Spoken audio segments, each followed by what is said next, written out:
সরকারি জমি, তাতে চাষ হচ্ছে মাছ সবজি।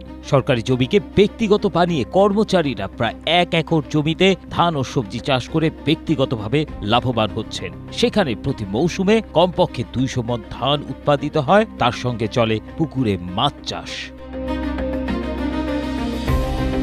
এখানেই শেষ নয়, গোপনে ফাইল সরিয়ে নথিতে যুক্ত করেছেন নতুন নতুন শর্ত।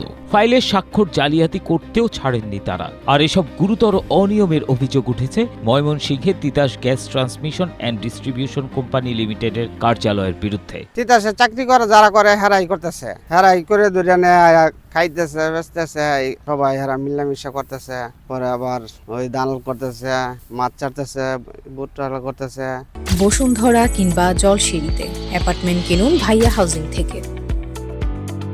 বিষয়টি ঊর্ধ্বতন মহলের নজরে এলেও কার্যকর ব্যবস্থা না নেয়ায় প্রতিষ্ঠানটির প্রশাসনিক স্বচ্ছতা ও নিরাপত্তা এখন প্রশ্নবিদ্ধ।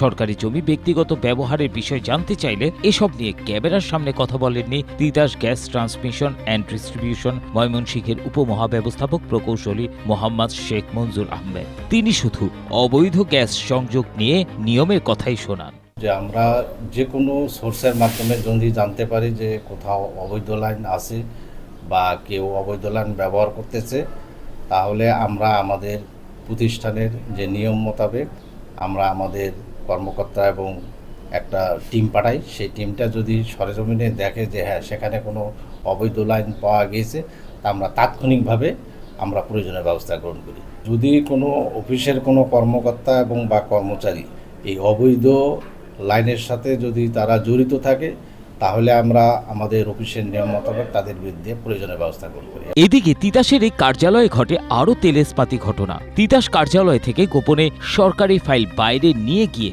সেটিতে নতুন নতুন শর্ত বা কন্ডিশন যুক্ত করার অভিযোগ উঠেছে। আর এই অনৈতিক কাজের সঙ্গে জড়িয়ে পড়েছেন কার্যালয়েরই কিছু অসাধু কর্মকর্তা কর্মচারী। সরেজমিনে তিতাস গ্যাস কার্যালয়ে গিয়ে বেশ কিছু অভিযোগকারীর নথিপত্র পর্যালোচনা করে দেখা যায় সরকারি খাতায় নতুন কারো হাতে লিখা কিছু অংশ সংযুক্ত করা হয়েছে এবং সেখানে জালিয়াতির মাধ্যমে নতুন স্বাক্ষর দেয়া হয়েছে।